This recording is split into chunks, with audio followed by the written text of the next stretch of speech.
I had a call the other day, and this person, in the sweetest way, asked me, even though it seems we know that life is a miracle, everything's connected, quantum this, quantum that, possibly angels everywhere, and she's left with this simple desire to do the work that she's doing, and she wonders and questions, yeah, but can I really trust all of that? Can I really just trust and keep going? When I have this human life, when I have these bills to pay, when I have this need for retirement later on, can I really trust?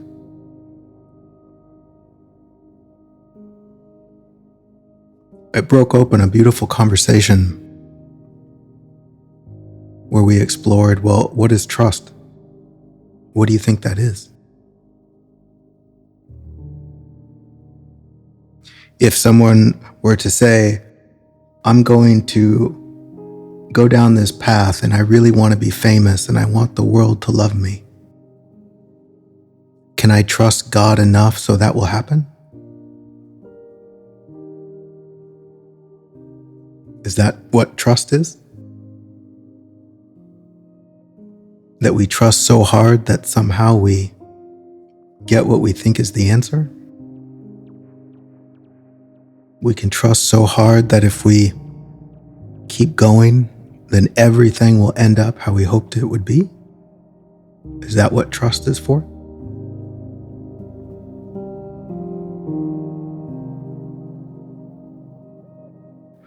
And it kind of opens this window and shows us our adorable and playful insanity in being human. You know, this issue of trust, and here we are on our human journeys, doing whatever we do, and we have these little movements in our hearts, these inspirations, these longings, even these pains and these sufferings.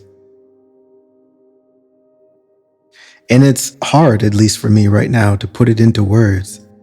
What are we trusting in? And for what? Given what seems to be the practicality of our human lives with a past and a future.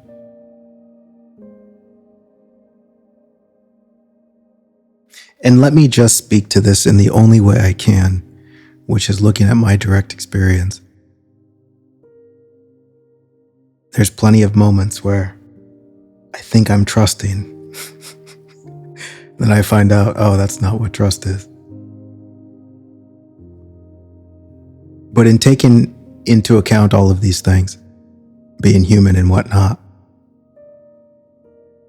what I can't get away from is that there is a deep sincerity within me that feels moved. And it's sincere. I can't get away from it. And if I try to get away from it, if I try and hide from it, it always keeps coming back and knocking on my heart.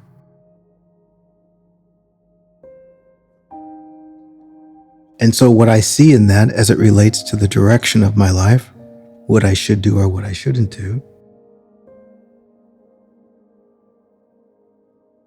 is simply to trust in what's true and keep going. Knowing full well it doesn't mean anything about a certainty that it might be going where I think it's going to go, but what I recognize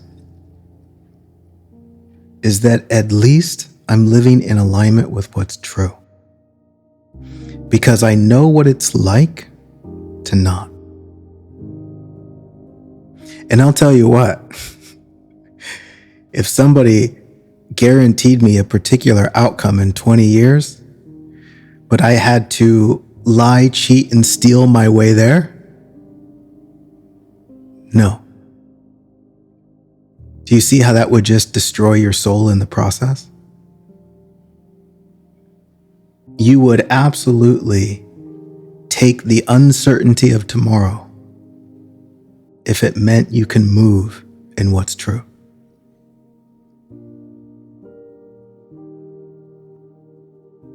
I think that's a really good illustration, because in so many ways that are all adorable, we move in, let's just say, dishonest ways because we're afraid of not getting what we want tomorrow. In fact, we will move in ways against our sincerity, against what feels like a calling, because it threatens what we think we want tomorrow. Is that not the same thing? And we wonder why there's that little part of our soul that feels like it's dying.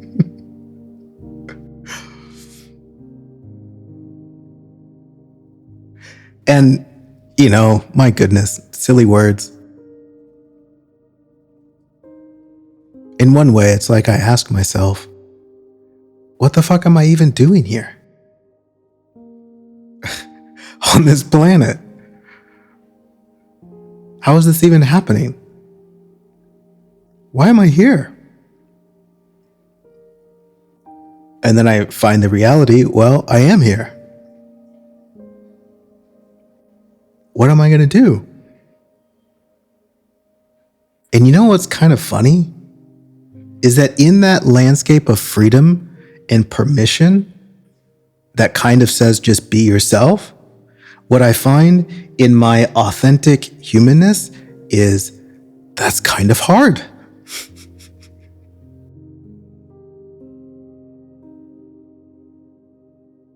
And there we see the great landscape of the adventure. The genuine difficulty that is on purpose. Yeah, it is hard to honor what's true. It is hard to acknowledge that deep authenticity with regards to what's moving inside of you. It seems so much easier to pretend, which is the same thing as it seems easier to lie, cheat, and steal. But what do I find? Is that hurts. And what a beautiful hurt it is, because what is it pointing me back to? A trust in the truth. Even though moving in what's true invites me to let go of tomorrow.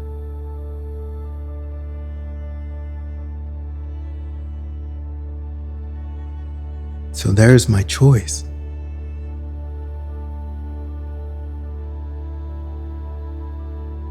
I can either just acknowledge that I am here. There is what is sincere. There is what is true. And I can either hide from it. Because why? Honestly, it's difficult to do the hard thing.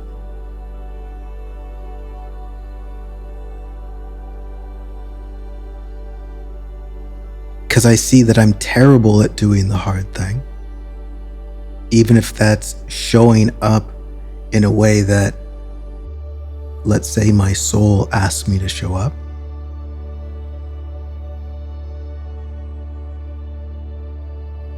But it's in that journey itself that the false parts of myself burn away. The ways in which I hide burn away. And it's in moving through that great difficulty, I step more and more into the truth of what I am.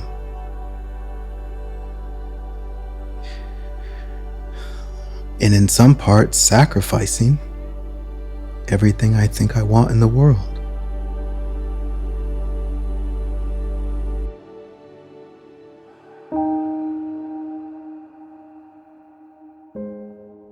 You know what? A great illustration of this, and we talked about this on that call, as it relates to, can I trust it? Right? Can I trust life?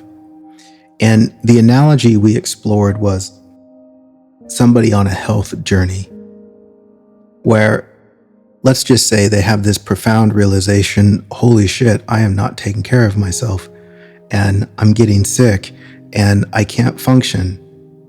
And I see that it's because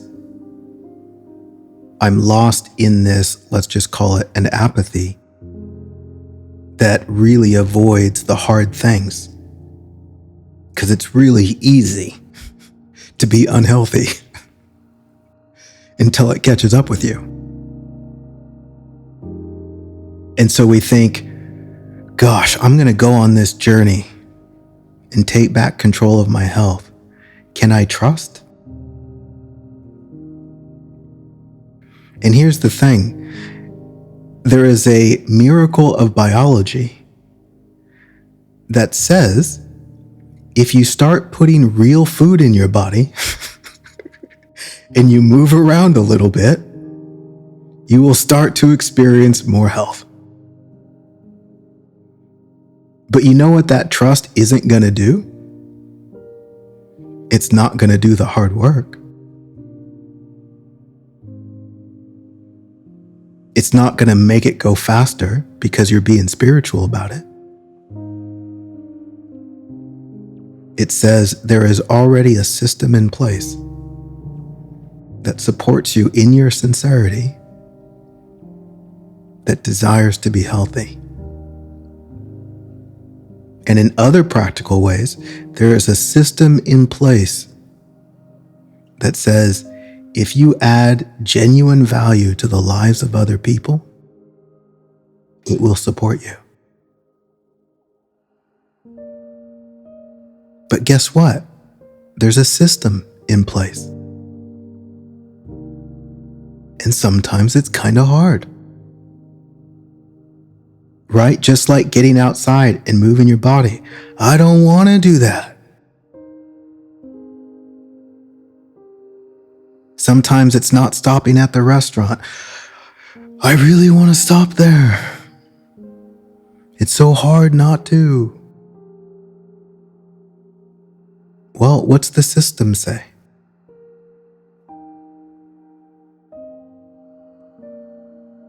And you make that choice that honors the deeper sincerity, that recognizes, oh, this is a learned pattern of laziness that wants to avoid difficult things. And I'm choosing that pattern over my own heart, over what I'm really here to do.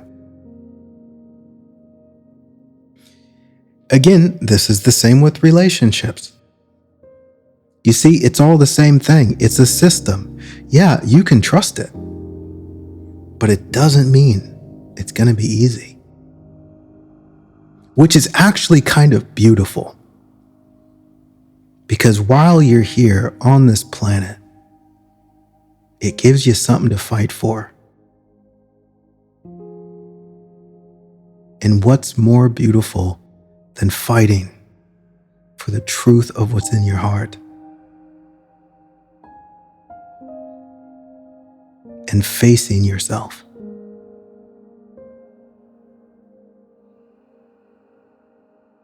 Having a conversation with yourself that says, hey, look, buddy, I know you think you've had fun, but you've just been avoiding what you really want. You've been avoiding the battle, the one that you know you've been asked to fight.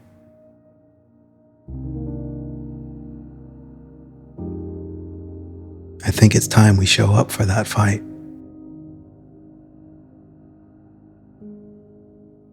I think we're done hiding from the hurt that comes from not showing up. And make a decision to actually be here, to actually be alive, and fulfill that sacred call that you know is in your heart.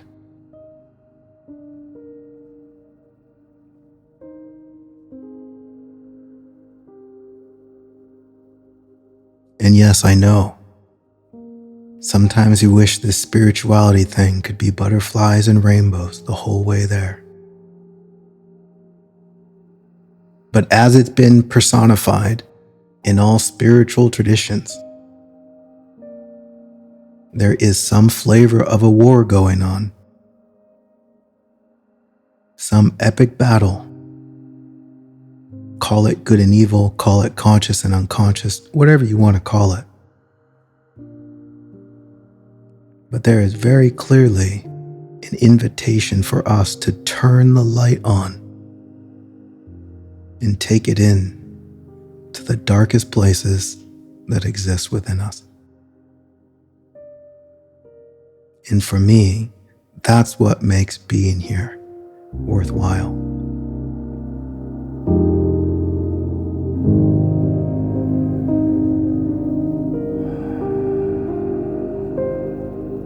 I think I'm done rambling. Thanks for letting me talk to myself.